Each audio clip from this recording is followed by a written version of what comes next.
नमस्कार दोस्तों। आजकल आप लोग हर तरफ मणिपुर के बारे में तो सुन रहे होंगे, लेकिन आप अगर मणिपुर की समस्या की जड़ें जानने की इच्छा रखते हो तो यह वीडियो अवश्य देखिएगा। बात उस समय की है जब अंग्रेज भारत आए। उन्होंने पूर्वोत्तर की ओर भी कदम बढ़ाए, जहां उनको चाय के साथ तेल भी मिला। उन्होंने वहां पाया कि यहाँ के लोग तो बहुत ही सीधे और सरल हैं। ये लोग वैष्णव सनातनी हैं, परंतु जंगल और पहाड़ों में रहने वाले ये लोग देश के अन्य भूभाग से पूरी तरह ही अलग। अतः अंग्रेजों ने सबसे पहले यहाँ के लोगों को देश के अन्य भूभाग से पूरी तरह काटने को सोचा। इसके लिए वो दो तरह के परमिट लेकर आए, इनर परमिट और आउटर परमिट। इसके अंतर्गत कोई भी इस इलाके से आने से पहले परमिट बनवाएगा और एक समय सीमा के आगे नहीं रह सकता है। परंतु इसके उलट अंग्रेजों ने अपने भवन बनवाए और अंग्रेज अफसरों को रखा जो चाय की पत्ती उगाने और उसको बेचने का काम करते थे। इसके साथ अंग्रेजों ने देखा कि इस इलाके में कोई भी ईसाई नहीं है, अतः इन्होंने ईसाई मिशनरी को उठाकर यहाँ भेजा। इन लोगों ने इस इलाके में रहने वाले लोगों का आसानी से धर्म परिवर्तन करवाने का काम शुरू कर दिया। जब बहुत से लोग ईसाई धर्म में परिवर्तित हो गए तो अंग्रेजों ने इनको ईसाई राज्य बनाने का सपना दिखाया। साथ ही उनका आशय यह भी था कि पूर्वोत्तर से चीन, भारत तथा पूर्वी एशिया पर नज़र बनाकर रखी जाए। अंग्रेजों ने एक चाल और चली। उन्होंने धर्म परिवर्तित करके ईसाई बने लोगों को एसटी का दर्जा दिया तथा उनको कई सारी सरकारी सुविधाएं भी दी। धर्म परिवर्तित करने वाले लोगों को कुकी जनजाति और वैष्णव लोगों को मैती समाज कहा जाता है। तब इतने अलग राज्य नहीं थे और बहुत सारे नगा लोग भी धर्म परिवर्तित करके ईसाई बन गए। धीरे धीरे ईसाई पंथ को मानने वालों की संख्या वैष्णव लोगों से अधिक या बराबर हो गई। मूल लोग सदा अंग्रेजों से लड़ते रहे, जिसके कारण अंग्रेज इस इलाके को भारत से विभाजन करने में नाकाम रहे। परंतु वो मैती हिंदुओं की संख्या कम करने और परिवर्तित लोगों को अधिक करने में कामयाब रहे।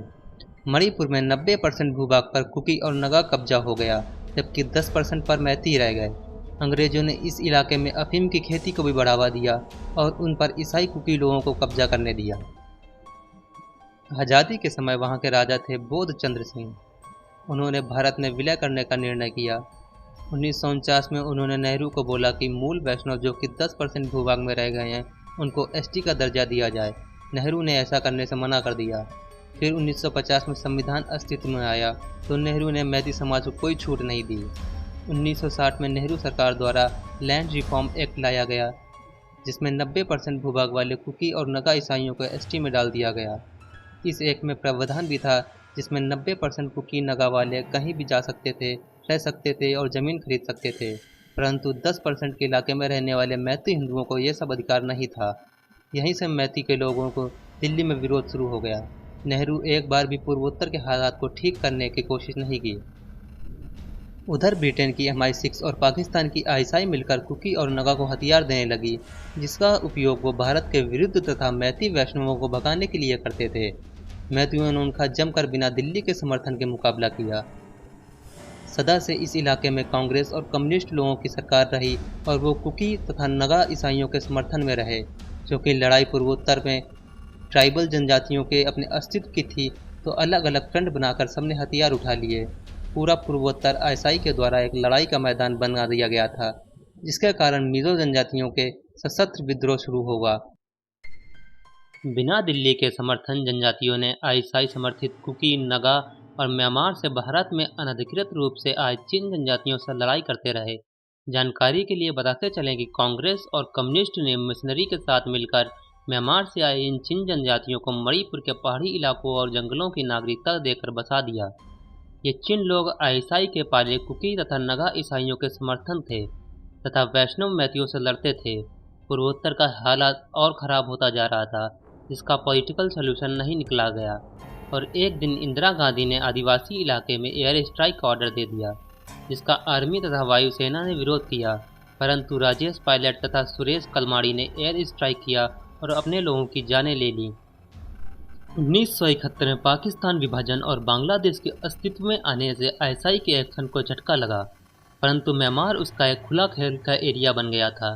उसने म्यांमार के चीन लोगों को मणिपुर में एंट्री कराया, जिसका कांग्रेस और उधर म्यांमार के अवैध चीन लोगों को जंगलों में डेरा बनाया और वहां ओपियम यानी अफीम की खेती शुरू कर दी।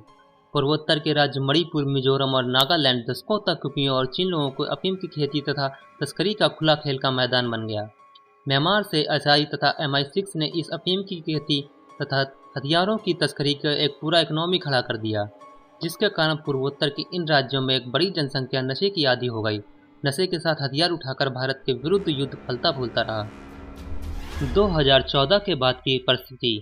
मोदी सरकार ने एक्ट ईस्ट पॉलिसी के अंतर्गत पूर्वोत्तर पर ध्यान देना शुरू किया। NSCN तथा भारत सरकार के बीच हुए नागा एकॉर्ड के बाद हिंसा में कमी आई। भारत की सेना पर आक्रमण बंद हुए। भारत सरकार ने अभूतपूर्व विकास किया, जिससे वहां के लोगों को दिल्ली के करीब आने का मौका मिला। धीरे धीरे पूर्वोत्तर से हथियार आंदोलन समाप्त हुए। भारत के प्रति यहाँ के लोगों का दुराव कम हुआ। रणनीति के अंतर्गत पूर्वोत्तर में भाजपा की सरकार आई। वहां से कांग्रेस तथा कम्युनिस्ट का लगभग समापन हुआ। इसके कारण इन पार्टियों का एक प्रमुख धन का स्रोत, जो कि अफीम तथा हथियारों की तस्करी था, वो चला गया। इसके कारण इन लोगों के लिए किसी भी तरह के पूर्वोत्तर में हिंसा और अशांति फैलाना जरूरी हो गया था, जिसका ये लोग बहुत समय से इंतजार कर रहे थे। हाल ही में हुई 2 घटनाएं। मणिपुर उच्च न्यायालय ने फैसला किया कि अब मैती जनजाति को ST का स्टेटस मिलेगा।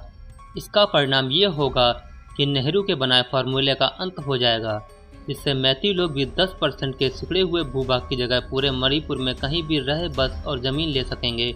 ये कुकी और नगा को मंजूर नहीं है। मणिपुर के मुख्यमंत्री बीरेन सिंह ने कहा कि सरकार पहचान करके म्यांमार से आए अवैध चीन लोगों को बाहर निकालेगी और अफीम की खेती को समाप्त करेगी। इसके कारण तस्करों का गैंग सदमे में आ गया।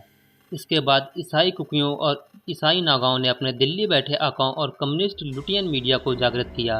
पहले इन लोगों ने अखबारों और मैगजीन में गलत लेख लिखकर उल्टी जानकारी देकर शेष भारत के लोगों को बरगलाने का काम शुरू किया।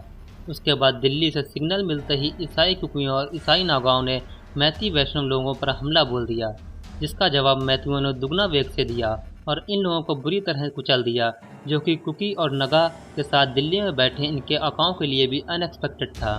लात खाने के बाद ये लोग आतदानुसार विक्टिम टाल खेलकर रोने लगे। अभी भारत की मीडिया का एक वर्ग, जो कि कम्युनिस्ट तथा कांग्रेस का प्रवक्ता है, अब रोएगा, क्योंकि पूर्वोत्तर में मिशनरी अवैध घुसपैठियों और तस्करों के बिल में मणिपुर तथा केंद्र सरकार ने खौलता हुआ तेल डाल दिया है। तो दोस्तों, यह थी मणिपुर के बारे में वह जानकारी जिससे अब तक आप लोग अनजान थे। अगर वीडियो आपको पसंद आई हो तो एक बार लाइक और चैनल को सब्सक्राइब ज़रूर करिएगा। धन्यवाद।